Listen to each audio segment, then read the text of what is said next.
Good afternoon, everyone. I'm Dr. Nishit Bhargava. I'm working in Apollo Hospital, Indore. By profession, I'm a pediatric cardiac surgeon. मैं बच्चों की heart की surgeries करता हूँ। आज इस मीडिया के मोड के द्वारा मुझे मौका मिला है आप लोग से थोड़ा बेसिक कार्डियक सर्जरी, बच्चों के हार्ट की सर्जरीज के बारे में डिस्कस करने का। बेसिकली कॉन्जेनाइटल हार्ट डिसीज का मतलब होता है स्ट्रक्चरल डिफेक्ट बच्चों के हार्ट में। स्ट्रक्चरल डिफेक्ट मतलब कि उसमें बनावटी खराबी है। ये काफ़ी डिफरेंट है एडल्ट कार्डियक सर्जरी से, जहाँ पे जो ब्लड वेसल्स होती हैं, कोरोनरीज होती हैं, उसमें रुकावट होती है, जिसकी वजह से बच्चों बड़ों को हार्ट अटैक आता है, उनका बाईपास होता है, उनको स्टेंटिंग होती है। बच्चों की हार्ट जो डिसीज़ है वो टोटली डिफरेंट है इससे। वहाँ पे स्ट्रक्चरल डिफेक्ट रहते हैं, ब्रॉडली स्पीकिंग, या तो उसमें दिल में छेद हो सकता है, या फिर कोई वाल्व जो है उनमें रुकावट हो सकती है, या जो मेन जो उससे ब्लड वेसल्स निकल रही हैं, ग्रेट आर्टरीज जिनको बोला जाता है, उनमें कुछ रुकावट हो सकती है। और इन सब का जो इफेक्ट है वो बच्चे की ग्रोथ पे और बच्चे के बॉडी पे होता है। जहाँ तक हार्ट डिसीजेस का सवाल है, paediatric heart diseases, it is not uncommon, they are quite common. और गुड पार्ट इज कि मोर देन 2/3 ऑफ देम, अगर हम उनको टाइमली इलाज करें तो they are totally treatable. Broadly speaking, heart diseases जो स्ट्रक्चरल हार्ट डिसीज हैं, दो उसमें क्लासिफाई होती हैं। एक बोलते हैं diseases with increased pulmonary blood flow, मतलब कि जिसमें लंग्स में ब्लड का बहाव ज़्यादा है। और दूसरी डिसीजेज होती हैं जिनमें बहाव कम है या डिक्रीज्ड पल्मोनरी ब्लड फ्लो। ये जो पहली कैटेगरी है जिसमें there is increase blood flow to the lungs, ये यूजुअली होता है जब बच्चों के दिलों में छेद होता है। इसका नुकसान ये होता है कि क्योंकि लंग्स में खून का बहाव ज़्यादा जाता है, तो ऐसे बच्चों की बार बार उनको सर्दी, खांसी, जुकाम होता है, निमोनिया होता है। काफ़ी कम उम्र से उनको कई बार हॉस्पिटलाइजेशन की ज़रूरत पड़ती है निमोनिया की वजह से। उनका वेट गेन नहीं हो पाता है, वो ठीक से दूध नहीं पी पाते हैं, दूध पीते पीते उन्हें पसीना आता है, और इन सब की वजह से उनकी ग्रोथ हैम्पर होती है और डिलेड माइलस्टोन्स होते हैं। ये बेसिकली बॉडी का, जो बच्चों की बॉडी है उस पर काफ़ी ज़्यादा इफेक्ट करती है। कई आप बच्चे ऐसे सुने होंगे जो 1 साल के हो गए हैं लेकिन अभी भी 4 किलो 5 किलो के हैं। ये यूजुअली बच्चों में तभी होता है जब उनके दिल की खराबी होती है, दिल में छेद होता है। जितनी बार उनको हॉस्पिटलाइजेशन करना पड़ता है, एक लाइफ को रिस्क रहता है। और मोस्टली ये जितनी भी बीमारियां हैं, सबको अगर हम टाइमली ऑपरेशन कर दें तो बिल्कुल ट्रीटेबल है। उनके आगे की बच्चों की लाइफ और उनका डेवलपमेंट बिल्कुल नॉर्मल हो जाता है। जो दूसरी कैटेगरी है वो है diseases with reduced pulmonary blood flow. इसका मतलब होता है कि वहाँ पे कोई रुकावट है जिसकी वजह से लंग्स तक ब्लड नहीं जा पा रहा है। अब लंग्स का काम होता है ऑक्सीजन देना, नीले खून को लाल करना। क्योंकि वहाँ पे रुकावट है या खून कम जा पा रहा है या नहीं जा पा रहा है, तो ऐसे बच्चों को नीलेपन की परेशानी रहती है। कई ऐसे बच्चे रहते हैं जिनकी उंगलियां देखेंगे, जिनके होठ देखेंगे या जीभ देखेंगे तो नीली होती है। दैट इज बिकॉज उनको साइनोटिक हार्ट डिसीज है, जहाँ पे ऑक्सीजन की कमी है। ये ऑक्सीजन की कमी उनकी पूरी बॉडी में होती है, तो उस वजह से उनकी जो ये वीकनेस है ये पूरी बॉडी में होती है। हर एक ऑर्गन उस चीज़ से अफेक्टेड रहता है। ऑक्सीजन की कमी की वजह से ऑब्वियस सी बात है कि उनके माइलस्टोन्स डिलेड होते हैं। कई ऐसे बच्चे होते हैं जो 1.5-2 साल के हो जाते हैं लेकिन चल नहीं पाते हैं। इसकी वजह से कई आर्टिफिशियल नसें डेवलप हो जाती हैं बॉडी कॉम्पनसेट करने के लिए। उसकी वजह से बच्चों को खून की उल्टी हो सकती है। दूसरा है कि अगर वो बॉडी कॉम्पनसेट करने के लिए हीमोग्लोबिन बढ़ाती है, क्योंकि हीमोग्लोबिन बढ़ता है तो उस वजह से ऐसे बच्चे काफ़ी ज़्यादा, उनकी आंखें देखेंगे तो लाल रहते हैं। ये भी वही डिसीजेस हैं जिनको अगर हम टाइमली ट्रीट करें तो दे आर टोटली ट्रीटेबल, और बच्चों का आगे का डेवलपमेंट, बच्चों की आगे की लाइफ बिल्कुल नॉर्मल हो सकती है। सो ब्रॉडली स्पीकिंग ये दो टाइप की डिसीजेस होती हैं। ऑब्वियसली दे आर मल्टीपल उसके टाइप्स होते हैं और कॉम्प्लेक्सिटीज़ होती हैं। उस बारे में इस प्लेटफॉर्म पे आई डोंट थिंक मैं ज़्यादा कुछ डिस्कस करना चाहूँगा। बट हाँ, ब्रॉडली स्पीकिंग ये दो टाइप की बीमारियाँ रहती हैं जिनका I would say more than 75 to 80% they are totally treatable if they are taken care of at the right time. पिछले 2 से 3 डिकेड में कार्डियक सर्जरी में, स्पेशली पीडियाट्रिक कार्डियक सर्जरी में बहुत ज़्यादा एडवांसमेंट हुए हैं।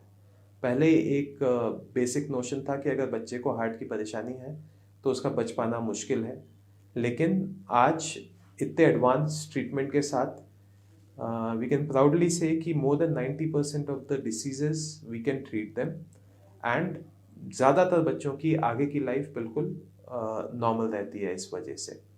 तो these diseases are totally treatable, उनसे डरने की कोई ज़रूरत नहीं है और उनको टाइमली ट्रीट कराने की ज़रूरत है। Now that we have discussed कि basic things about paediatric cardiac surgery and types of paediatric cardiac surgery, let's talk about जो हमारे पास फ्रीक्वेंटली आस्क्ड क्वेश्चंस हैं, जो पेरेंट्स काफ़ी कॉमनली आके हमसे पूछते हैं, जिनको बच्चों को जिनको हार्ट डिसीज़ होती है। कई पेरेंट्स पूछते हैं कि हमारे बच्चे को अगर हार्ट डिसीज़ है तो हम उसको पहले से, जब बच्चा पेट में है या डिलीवरी के बाद, कैसे पता कर सकते हैं? The simple answer to that is एक टारगेट स्कैन होता है या फीटल इकोकार्डियोग्राफी होती है। जब भी वह कोई बच्चा पेट में रहता है तो उनका एक सोनोग्राफी होती है, टारगेट स्कैन जिसको बोलते हैं। उससे एक बेसिक आइडिया लग जाता है कि बच्चे के हार्ट में कोई प्रॉब्लम तो नहीं है, और अगर कभी उन्हें लगता है कि कोई प्रॉब्लम है तो उसके रिपीटेड स्कैन्स होते हैं। और ऐसे बच्चों में जिनमें सस्पिशन है कि कोई डिसीज़ हो सकती है तो हम यूजुअली एडवाइस करते हैं कि एक इंस्टीट्यूशनल डिलीवरी हो जहाँ पे दोनों फैसिलिटीज़ हों, डिलीवरी की भी और हार्ट सर्जरी की भी, और हम उसको इमीडिएटली डिलीवरी के बाद डायग्नोस कर पाएँ और ट्रीट कर पाएँ। जहाँ तक डायग्नोसिस की बात है, बाद में डिलीवरी के बाद में echocardiography is the simplest investigation, और it gives you the full detail of the structural defects of heart. एक बेसिक जैसे है सोनोग्राफी होती है पेट की, वैसे ही एक इकोकार्डियोग्राफी होती है हार्ट की। उससे आप इजीली डिटेक्ट कर सकते हैं जो भी हार्ट में प्रॉब्लम्स हैं, भले ही वो छेद हो, भले ही वॉल में रुकावट हो या कोई और प्रॉब्लम हो। और कभी गिने चुने कुछ पेशेंट्स में जिनमें उसमें डाउट रहता है तो उसमें सीटी स्कैन कराया जाता है, जिससे ऑलमोस्ट 99% पूरी डायग्नोसिस कंफर्म हो जाती है। दूसरा एक कॉमनली आस्क्ड क्वेश्चन है कि कभी अगर जो पल्स ऑक्सीमेट्री आजकल हम सब यूज़ कर ही रहे हैं कोरोना की वजह से, तो क्या उससे हम डायग्नोस कर सकते हैं बच्चों की हार्ट की डिसीज़? हाँ, डेफिनेटली। जो साइनोटिक हार्ट डिसीज़ जो मैंने बताई, जिनमें लंग्स में ब्लड फ्लो कम जाता है, नीलेपन की बीमारी रहती है, वो डेफिनेटली पल्स ऑक्सीमेट्री से इजीली डायग्नोस हो सकती है। Pulse oximetry is a very simple test. आपको वो ऑक्सीजन सैचुरेशन बताती है। जितने भी बच्चे जिनको नीलेपन की बीमारी होती है, उनका ऑक्सीजन सैचुरेशन काफ़ी कम होता है। तो किसी भी बच्चे को अगर आपने पल्स ऑक्सीमेट्री लगाया है और अच्छे ट्रेस के साथ अगर ऑक्सीजन की मात्रा कम दिखा रहा है तो डेफिनेटली उसकी जांच होनी चाहिए। पर इसमें ये एक चीज़ ध्यान रखेंगे कि अगर पल्स ऑक्सीमेट्री नॉर्मल है तो उसका ये मतलब नहीं कि बच्चे को हार्ट डिसीज़ नहीं हो सकती है। जो दूसरा स्पेक्ट्रम है, इंक्रीज पल्मोनरी ब्लड फ्लो, वो वाली डिसीजेस में हर समय ऑक्सीमेट्री नॉर्मल रहती है अनलेस वो इनऑपरेबल हो चुके हैं। कई पेरेंट्स हमसे पूछते हैं कि what is the ideal time for surgical repair? Every disease has its own time, but mostly जितनी भी हार्ट की डिसीजेस होती हैं वो बच्चों को 1 साल के पहले ऑपरेशन हो जाना चाहिए। Most of them, not all, but most of them.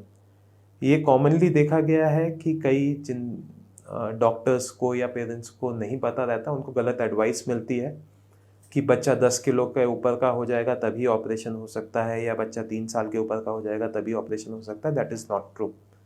Most of the diseases, उनके लिए जो आइडियल टाइम है वो 6 मंथ्स टू 1 ईयर का होता है। अगर उस टाइम पे हम ऑपरेशन करें उस बच्चे का, तो आगे के लिए बच्चे की लाइफ नॉर्मल होने के पूरी संभावना रहती है।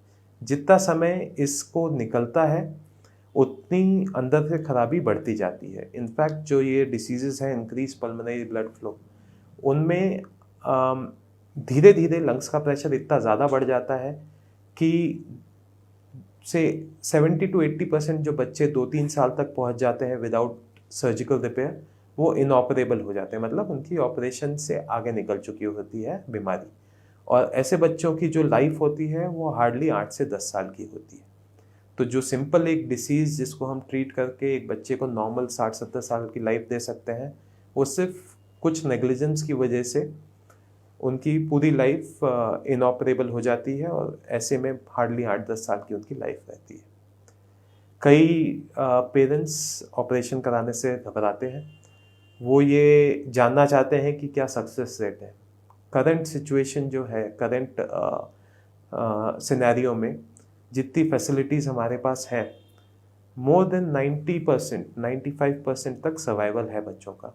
हार्डली 2-4% ऐसे बच्चे रहते हैं जिनकी डिसीज़ इतनी कॉम्प्लेक्स होती है या कॉम्प्लिकेशंस इतने ज़्यादा होते हैं कि उनको हम नहीं बचा पाते। But more than 90 to 95% survival है इन हार्ट डिसीजेज में। तो आई वुड से उनसे डरने की कोई ज़रूरत नहीं है।